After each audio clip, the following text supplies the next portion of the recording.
Welcome to Sankalp study success.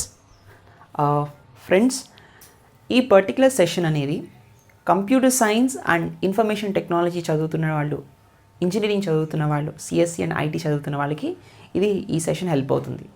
So ఈ particular సెషన్లో ఎవరైతే CSE and IT exams, semester exams రాయబోతున్నారో వాళ్ళకి డిస్క్రీట్ మ్యాథమెటిక్స్ అనే సబ్జెక్ట్లో 4th యూనిట్లో ప్రాబబిలిటీ అనే టాపిక్ ఉంది.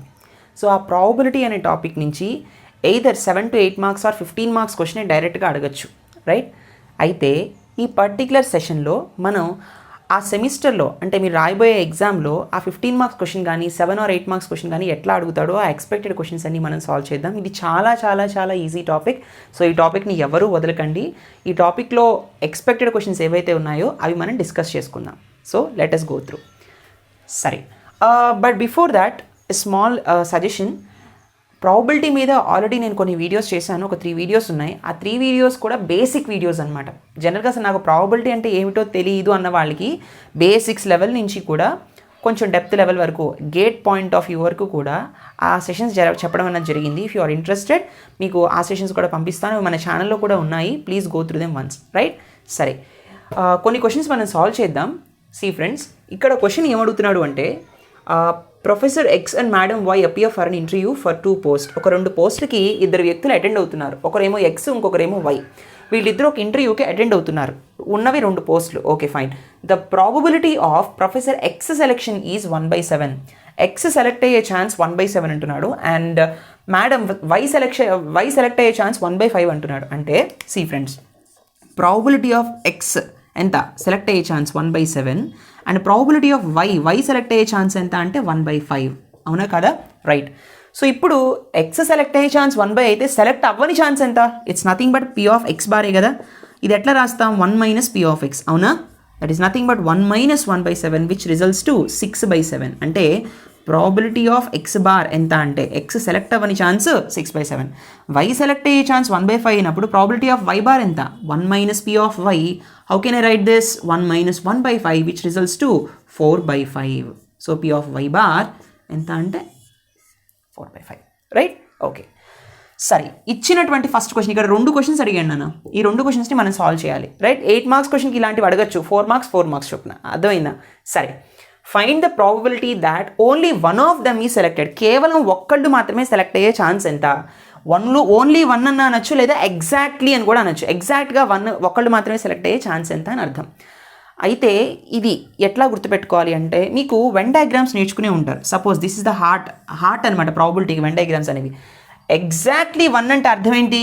ఇది ఏ, ఇది బి అనుకోండి. Either this one or this one. ఇదే కదా ఎగ్జాక్ట్లీ 1 అంటే. ఎగ్జాక్ట్లీ 1 కేసులో వెన్ డయాగ్రామ్ ఫార్ములా ఎంత అంటే ఇది. ఆ డయాగ్రామ్ ఏంటి అంటే ఇది. దీన్ని కావాలి అంటే కేవలం ఏ అన్నా సెలెక్ట్ అవ్వాలి, లేదా కేవలం బి అన్నా సెలెక్ట్ అవ్వాలి, అంతే కదా. Only 1, exactly 1, either A or B.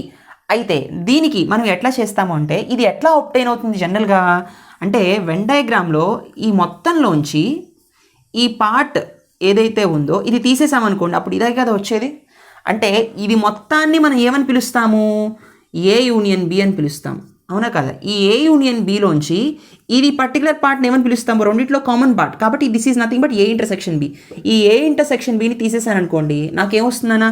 సింపుల్గా ఓన్లీ 1, కేవలం ఇది కానీ ఆ పర్టికులర్ వాల్యూ వస్తుందన్నమాట. సో ఇప్పుడు నేను ఓన్లీ 1 ఆఫ్ దెమ్ అంటే ఎయిదర్ ఎక్స్ ఆర్ వై, ఏదైనా ఎక్స్ అయినా మనకి సెలెక్ట్ అవ్వాలి, లేదా వై అన్నా సెలెక్ట్ అవ్వాలి అన్నప్పుడు ఫార్ములా ఏమొస్తుంది అంటే, P of x union y minus P of x intersection y. అర్థమైందా? ఎగ్జాక్ట్లీ 1 అన్నప్పుడు. ఓకేనా? సరే ఇప్పుడు చూడండి, ఇది అడిషన్ థీరమ్ని యూజ్ చేసి ఈ ఫార్ములాను ఒబ్టైన్ చేద్దాం. So P of x union y అంటే ఏం రాయొచ్చు? P of x plus P of y minus P of x intersection y minus P of x intersection y. అవునా కదా? సో దీన్ని ఎలా రాయొచ్చు? ఎడిషన్ థీరం బట్టి ఈ ఫార్ములా రాశాను. I hope you understand, you know what addition theorem is, right? So P of x plus P of y minus 2 into P of x intersection y అయినా. అవునా కదా? Right.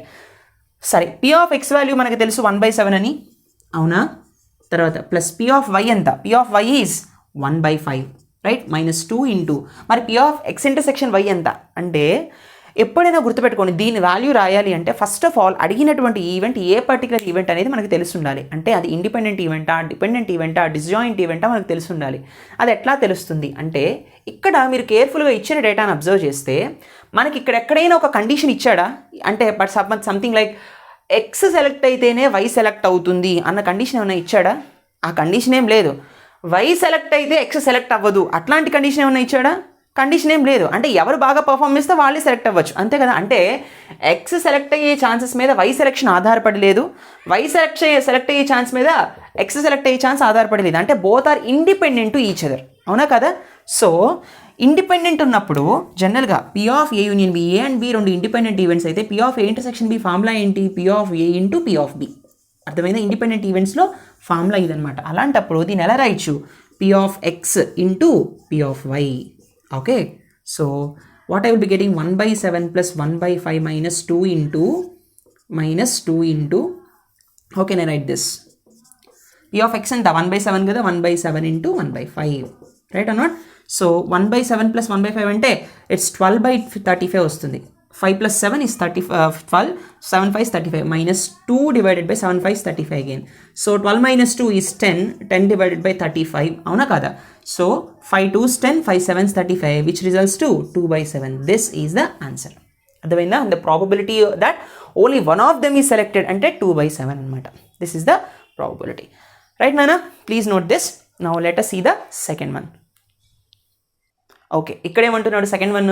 The probability that at least one of them is selected అంటున్నాడు. Okay, probability that at least one of them is selected అంటే అర్థం ఏంటి అంటే కనీసం ఒక్కళ్ళు సెలెక్ట్ అయ్యే ఛాన్స్. అట్లీస్ట్ అంటే అర్థం ఏంటంటే కనీసం ఒక్కరు సెలెక్ట్ అవ్వాలి. కనీసం ఒక్కళ్ళు సెలెక్ట్ అవ్వడం అంటే అర్థం ఏంటి మళ్ళీ అంటే ఎప్పుడైనా గుర్తుపెట్టుకోండి, అట్లీస్ట్ అంటే ఏంటి అంటే greater than or equal to 1 అన్నాడు కదా, 1 అంటే at least greater than or equal to 1 అంటే అర్థం ఏంటి? ఎక్స్ అన్నా సెలెక్ట్ అవ్వాలి, లేదా వై అన్నా సెలెక్ట్ అవ్వాలి, లేదా ఇద్దరు సెలెక్ట్ అవ్వాలి. అర్థమైందా? ఎక్స్ అన్నా సెలెక్ట్ అవ్వాలి, లేదా వై అన్నా సెలెక్ట్ అవ్వాలి, లేదా ఇద్దరు సెలెక్ట్ అవ్వాలి, రైట్?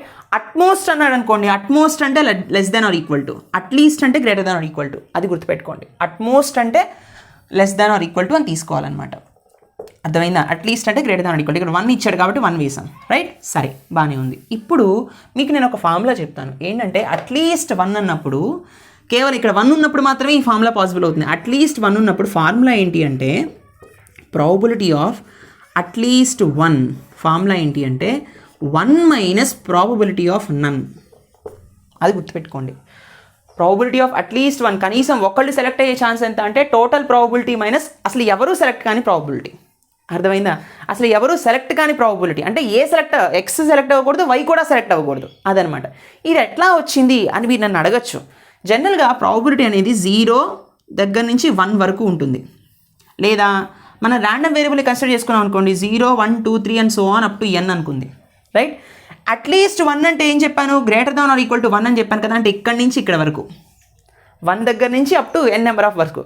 అయితే ఈ టోటల్ ప్రాబిలిటీ ఎంత? 1 కదా. ఈ టోటల్ ప్రాబిలిటీలోంచి 0 ప్రాబిలిటీలోని తీసేసాను అనుకోండి, అప్పుడు నాకేమొస్తుంది? అట్లీస్ట్ 1గా వచ్చేది.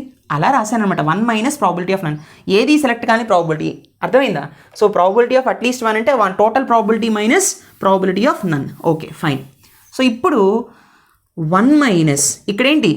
ఎక్స్ సెలెక్ట్ అవ్వకూడదు అండ్ వైస్ కూడా సెలెక్ట్ అవ్వకూడదు. జాగ్రత్తగా వినండి, ఎక్స్ సెలెక్ట్ అవ్వకూడదు అండ్ వై కూడా సెలెక్ట్ అవ్వకూడదు. అంటే P of x bar select అవ్వకూడదు అంటున్నాను కదా, P of x bar and అన్నాను. అండ్ అంటే ఏంటి? Multiplication P of y bar, అంతే కదా, రైట్?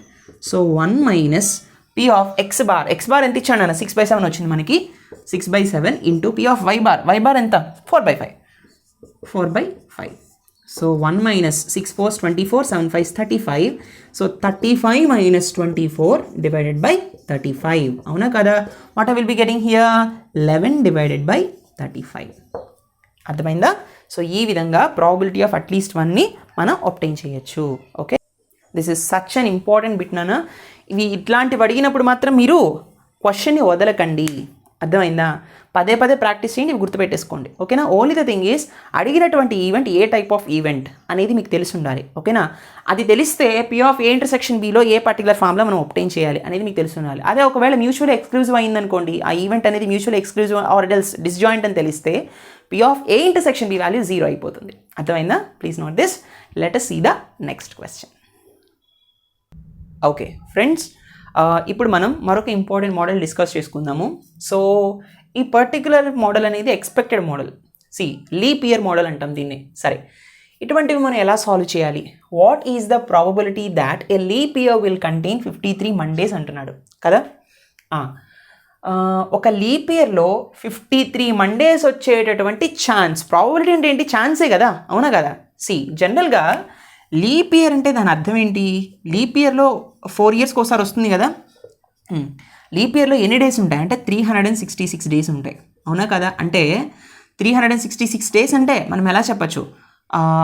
ఫ్రెండ్స్, వీక్స్లో ఎలా చెప్పచ్చు? ఎన్ని వీక్స్ ఉంటాయి ఎవ్రీ ఇయర్? 52 వీక్స్ ఉంటాయి జనరల్గా. ఒక ఆడ్ డే ఉంటుంది నార్మల్ ఇయర్లో అయితే. అదే లీప్ ఇయర్లో అయితే 2 ఆడ్ డేస్ ఉంటాయి, అలా 2 ఎక్స్ట్రా డేస్ ఉంటాయి. అంటే 52 వీక్స్ ప్లస్ 2 ఎక్స్ట్రా డేస్, అవునా కదా. రైట్. అంటే నాన్న లిజన్, 52 వీక్స్ అంటే 52 into 7 అన్నది ఒక వీక్కి 7 days, right or not? So 52 7s is 364, 364 plus 2 366. So 366 డేస్లో అంటే ఒక లీప్ ఇయర్లో 52 వీక్స్ ఉంటాయి, 2 ఎక్స్ట్రా డేస్ ఉంటాయి, అవునా. సరే, అడుగుతున్న క్వశ్చన్ ఏంటి? 53 మండేస్ లీప్ ఇయర్లో వచ్చేటటువంటి ఛాన్స్ ఎంత అంటున్నాడు. జనరల్గా ఒక వీక్కి ఒక మండే ఉంటుంది, అంతే కదా. Every week has 1 Monday. మళ్ళీ అంటప్పుడు 52 వీక్స్కి ఎన్ని మండేస్ ఉంటాయి? 53 మండేస్ ఉంటాయి. 52 మండేస్ ఉంటాయి. 52 వీక్స్కి 52 మండేస్ ఉంటాయి, అవునా. 2 ఎక్స్ట్రా డేస్లో నాకు 53 మండేస్ కావాలి అంటే ఈ 2 ఎక్స్ట్రా డేస్లో ఒక మండే రావాలి, అవునా కదా. ఎయిదర్ ఇక్కడన్నా మండే రావాలి, ఫస్ట్ డే అన్నా మండే రావాలి, లేదంటే తర్వాత రోజైనా మండే రావాలి, అవునా కదా. ఎస్ అవును. అయితే ఈ 2 నాకు ఫేవరబుల్ అవుట్కమ్స్ అనమాట. ఏదో ఇక్కడన్నా మండే రావాలి, లేదా ఎక్కడన్నా మండే రావాలి. అప్పుడు 366 డేస్లో మొత్తం నాకు ఇక్కడ ఆల్రెడీ 52 మండేస్ ఉన్నాయి కాబట్టి 53 మండేస్ వస్తాయి, అవునా కదా. సరే, ఇప్పుడు ఈ 2 ఎక్స్ట్రా డేస్ యొక్క టోటల్ నెంబర్ ఆఫ్ అవుట్కమ్స్ ఏంటో మనం ఒకసారి చూద్దాం. అంటే 2 ఎక్స్ట్రా డేస్ కదా. సండే మండే ఉండొచ్చు, మండే ట్యూస్డే ఉండొచ్చు, ట్యూస్డే వెన్స్డే ఉండొచ్చు, వెన్స్డే థర్స్డే ఉండొచ్చు, థర్స్డే ఫ్రైడే ఉండొచ్చు, ఫ్రైడే సాటర్డే ఉండొచ్చు, లేదా సాటర్డే సండే ఉండొచ్చు, అంతేనా. మళ్ళీ సండే మండే మళ్ళీ కామన్ వచ్చేసాయి ఆల్రెడీ. అంటే ఈ 2 ఎక్స్ట్రా డేస్లో ఈ 2 రోజుల్లో ఏవైనా ఉండొచ్చు, అవునా కదా. అయితే నాకు కావాల్సింది ఏంటి? ఫేవరబుల్ అవుట్కమ్ 53 మండేస్ రావాలి అంటే ఎక్స్ట్రా డేలో మండే ఖచ్చితంగా ఉండాలి, ఇదే దిస్ హియర్ ఆర్ దిస్ ఈ ప్లేస్లో. అంటే దేర్ ఆర్ టోటల్ 7 అవుట్కమ్స్. ఆ అవుట్కమ్స్లో నెంబర్ ఆఫ్ ఫేవరబుల్ అవుట్కమ్స్ ఎన్ని? ఈ 2. అంటే టోటల్ 7 అవుట్కమ్స్లో నాకు there are only 2 possible cases. అప్పుడు మాత్రమే నాకు 53 మండేస్ వచ్చే ఛాన్స్ ఉంటుంది లీప్ ఇయర్లో. So what is the probability that a leap year will contain 53 Mondays? 2/7. అంటే ఈ 7 ఎక్స్ట్రా డేస్లో ఈ 2 వచ్చాయనుకోండి, ఈ 2 పాసిబిలిటీస్ అనమాట ఫేవరబుల్ అవుట్కమ్స్. ఇక్కడ మండే వస్తుంది కాబట్టి 52 Mondays plus this case is nothing 53 Mondays. So probability ఎంత? 2/7. అర్థమైందా? This is such a beautiful question, please note this. Let us see the next one. Okay friends, ఇప్పుడు మనం మరొక ఇంపార్టెంట్ మోడల్ మనం discuss చేసుకుందాం. This is such a beautiful question. ఇటువంటి models ఖచ్చితంగా వస్తాయి ఎగ్జామ్లో, సెమిస్టర్లో. ఏ bag contains 3 red and 5 black balls and a second bag contains 6 red and 4 black balls.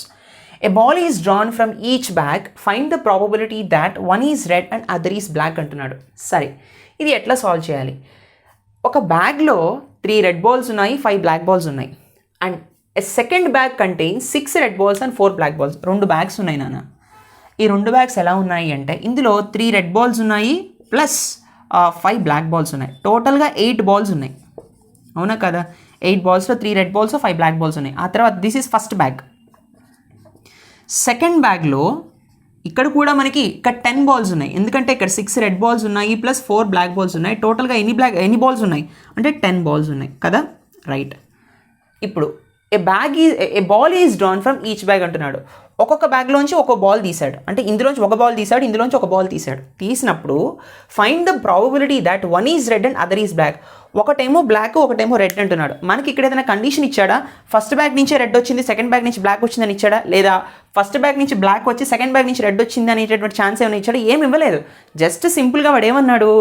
Probability that one is red and other is black. అంటే ఒక్కొక్క బ్యాగ్లోంచి ఒక్కొక్క ball తీసినప్పుడు ఒకటి రెడ్ ఒకటి బ్లాక్ అయ్యే ఛాన్స్ ఎంత అంటున్నాడు. సింపుల్గా అలా అడిగాడు అంతే. There is no condition here. అయితే ఇది ఎట్లా సాల్వ్ చేయాలి అంటే ఇక్కడ 2 కేసెస్ వస్తాయి నాన్న.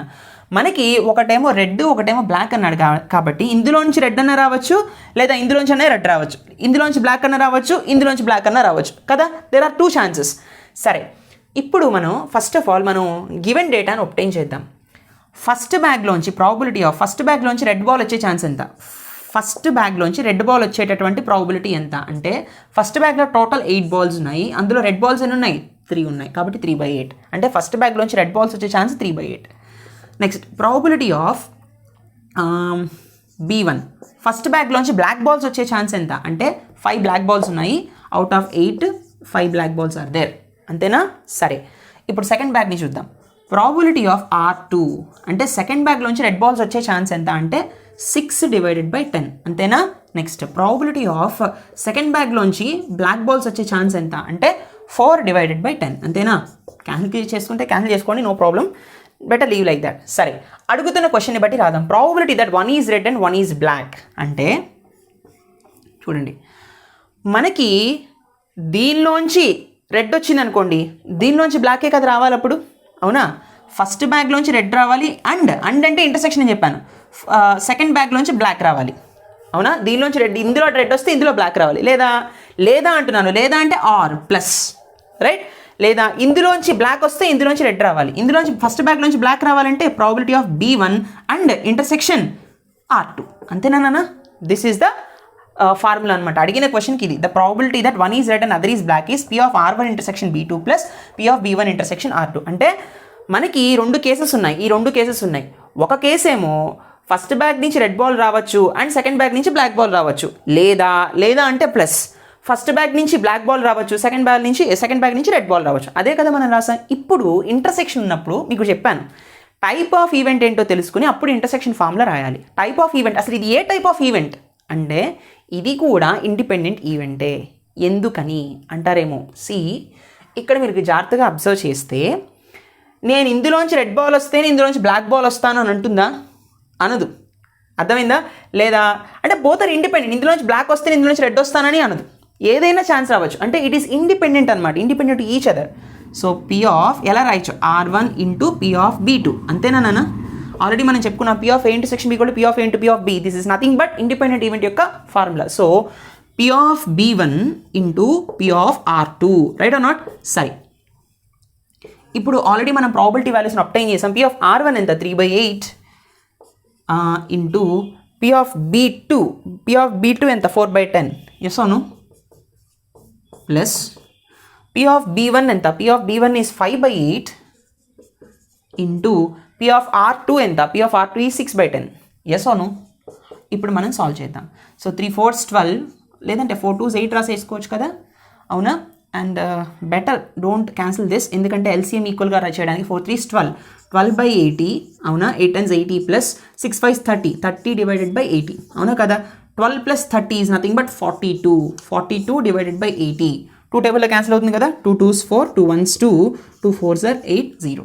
21/40 is the required probability. అర్థమైందా నాన్న?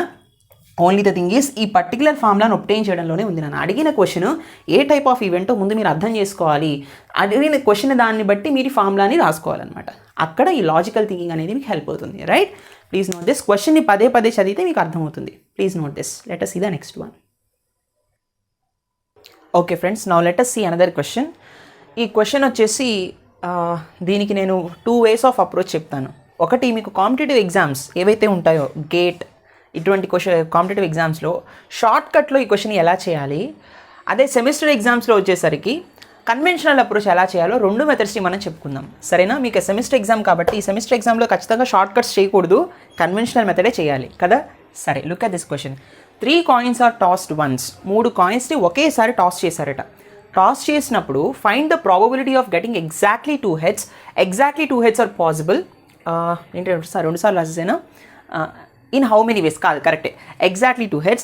Exactly 2 heads are possible in how many ways అంటున్నాడు. ఎగ్జాక్ట్లీ 2 heads అంటే ఇవే కదా, అంటే ఇక్కడ హెడ్ వచ్చి తర్వాత టైల్ హెడ్, లేదా 2 heads వచ్చి టైల్ రావచ్చు, లేదా టైల్ వచ్చి 2 heads రావచ్చు. These are the possible cases. ఇక్కడ 3 coins టాస్ చేశాడు అంటున్నాడు. 3 coins టాస్ చేశారంటే what are the total outcomes? 3 heads అవ్వచ్చు, అవునా కదా? ఒకేసారి టాస్ చేశారు కాబట్టి 3 heads పడచ్చు, లేదా హెడ్ టైల్ పడచ్చు, హెడ్ టైల్ పడచ్చు, తర్వాత హెడ్ టైల్ పడచ్చు, అవునా? లేదా tail head tail head, next tail. So these are the 8 possible outcomes. 3 coins కాబట్టి ఇవి ఎట్లా గుర్తుపెట్టుకోవాలి అంటే 3 coins ఎన్ని వచ్చాయి అవుట్కమ్స్ అంటే 8 అవుట్కమ్స్ వచ్చాయి. అంటే ఒక కాయిన్లో హెడ్ టైల్ 2 ఉంటాయి అవుట్కమ్స్. కాబట్టి 2 అవుట్కమ్స్ని వస్తాయి 3 కాయిన్స్ టాస్ చేసినప్పుడు. అంటే 2/8 ఎంత 8 కదా. ఇది షార్ట్ కట్ అనమాట. సరే, టోటల్ నెంబర్ ఆఫ్ అవుట్కమ్స్ ఎంత అంటే 8. అవునా? రైట్. ఇప్పుడు గుర్తుపెట్టుకోండి, ఎగ్జాక్ట్లీ 2 హెడ్స్ రావాలంటే ఇక్కడ ఎగ్జాక్ట్లీ 2 హెడ్స్ వచ్చే ఛాన్స్ ఎంత 1 2 3 అంతే కదా. ఇంకా వేరే ఛాన్స్ ఏ లేదు. 1 2 3 3/8 ఈజ్ ఆన్సర్. That's all. అర్థమైందా? సో ఆన్సర్ ఈజ్ 3/8 అనమాట. ఇప్పుడు మీరు కన్వెన్షనల్ పేపర్లో ఎలా రాసుకోవాలి అంటే ఇది గేట్ పాయింట్ ఆఫ్ వ్యూలో ఎలా రాస్తాం, లేదా ఇలా కూడా రాయకుండా జనరల్గా మనం ఎలా రాస్తాము అంటే, సి ఫ్రెండ్స్, ఇక్కడ 3 కాయిన్స్ టాస్ చేశాడు కాబట్టి మరొక important shortcut. 3 coins toss చేశాడు కాబట్టి total number of outcomes 2 4 coins toss చేస్తే 2/4, 5 కాయిన్స్ టాస్ చేస్తే 2/5. సో టూ ఛాన్సెస్ కదా హెడ్ టైల్. పవర్లోనేమో నెంబర్ ఆఫ్ కాయిన్స్ రిప్రజెంట్ చేస్తుంది. సరేనా? అది total number of cases. Possible cases అంటే 1 2 3 వాడు ఇచ్చాడు, అవునా కదా. లేదా 3 కాయిన్స్ టాస్ చేశాడు కాబట్టి 2 హెడ్స్ పడాలి కాబట్టి 3C2 ఏదైనా వచ్చు. 3C2 అంటే 3 డివైడెడ్ బై 2 అంటే 8. ఇది గేట్ పాయింట్ ఆఫ్ వ్యూలో ఈ షార్ట్ కట్స్ వాడతాం. అయితే మనం సెమిస్టర్ ఎగ్జామ్లో ఎలా రాయాలి అంటే, see friends, probability of head ఎంత 1/2 అండ్ ప్రాబిలిటీ ఆఫ్ టెయిల్ ఎంత దట్ ఈస్ ఆల్సో 1/2. ఇప్పుడు సెమిస్టర్ ఎగ్జామ్లో ఎలా రాయాలో చెప్తున్నాను. సరే, రాస్తున్నప్పుడు ఎగ్జాక్ట్లీ 2 హెడ్స్ ఆర్ పాసిబుల్ అంటున్నాడు. ఇన్ హౌ మెనీ వేస్ అంటున్నాడు కదా. ఇక్కడ మనం ఏం చేస్తామంటే ఈ ఛాన్సెస్ కావాలి నాకు, రైట్ ఆర్ నాట్. అంటే probability of head tail head పడే ఛాన్స్ ఎంత, ప్రాబిలిటీ ఆఫ్ హెడ్ పడే chance 1/2 and probability of tail పడే ఛాన్స్ 1/2 అండ్ ప్రాబిలిటీ మళ్ళీ హెడ్ పడే ఛాన్స్ 1/2. Total chances is 1/8. అదేవిధంగా ప్రాబిలిటీ ఆఫ్ హెడ్ టెయిల్ ఎంత, ప్రాబిలిటీ ఆఫ్ హెడ్ పడే chance 1/2 into 1/2 into 1/2 is nothing but 1/2. ఎందుకని నేను ఇంటూ చేశాను ప్లస్ చేయకూడదు అంటే చేయకూడదు, because this is independent event. First coin నేను హెడ్ పడితేనే తర్వాత నేను టెయిల్ పడతాను అంటుందా ఎక్కడైనా. కాబట్టి 3 ఇండిపెండెంటే, అలా ఏం అనదు. ఎస్ అనో 3 ఇండిపెండెంట్ ఈవెంట్స్ అనమాట, right or not. So let us see here. ఇక్కడ సి ఇప్పుడు మళ్ళీ ప్రాబిలిటీ ఆఫ్ టెయిల్ హెడ్ మళ్ళీ ఇది ఇండిపెండెంట్ ఈవెంటే కదా. కాబట్టి ప్రాబిలిటీ ఆఫ్ టెయిల్ ఎంత మళ్ళీ 1/2 ఇంటూ ప్రాబిలిటీ ఆఫ్ హెడ్ ఎంత మళ్ళీ 1/2 ఇంటూ ప్రాబిలిటీ ఆఫ్ హెడ్ ఎంత 1/2. This also 1/8. ఇప్పుడు టోటల్ ప్రాబిలిటీ ఎంత ఎగ్జాక్ట్లీ 2 హెడ్స్కి అంటే 1/8 + 1/8 + 1/8 దట్ ఈస్ నథింగ్ బట్ 3/8. ఈ విధంగా కూడా మనం సాల్వ్ చేయొచ్చు అనమాట. లేదా మీరు ఒక ఫార్ములా వేసుకుంటారు, P of A union B union C, అవునా కదా. అది వేసుకున్నప్పుడు P of A + P of B + P of C. See friends, ఈ ఫార్ములా కూడా వేసి మీరు చేయొచ్చు. P of A union B union C = P of A + P of B + P of C, P of C minus P of A intersection B minus P of B intersection C minus P of C intersection A plus P of A intersection B intersection C. ఈ formula వేసి కూడా కొంతమంది చేస్తారు, very good, చేయొచ్చు. మళ్ళీ దీన్ని కూడా multiply చేస్తాం, P of A into P of B into P of C అని. అయితే ఇక్కడ ఇది ఈ వాల్యూస్ మనకి 0 చేసుకోవచ్చు అనమాట. మనకి ఈ వాల్యూస్ని 0 చేస్తే ఈ మూడింటిని మనం యాడ్ చేసుకోవచ్చు ఈ పర్టికులర్ కేసులో. అర్థమైందా? ఎక్స్క్లూజివ్ ఈవెంట్స్గా తీసుకుని ఇంటర్సెక్షన్స్ అన్ని 0 చేసి P of A + P of B + P of C అంటే ఈ మూడింటిని యాడ్ చేస్తే మనకి 1/8 + 1/8 1 + 1/8 3/8. జనరల్గా మీరు సెమిస్టర్ ఎగ్జామ్స్లో ఇలా చేయాలన్నమాట. అంటే కొంచెం థియరీని ఎక్స్టెండ్ చేసుకుంటూ రాసుకోవాలి. అర్థమైందా? So these are very important questions నానా according to your semester point of view. I hope you enjoy this lecture. Please do like, comment and share. Don't forget to subscribe. Thank you so much for watching. See you in the next session. Take care. Bye.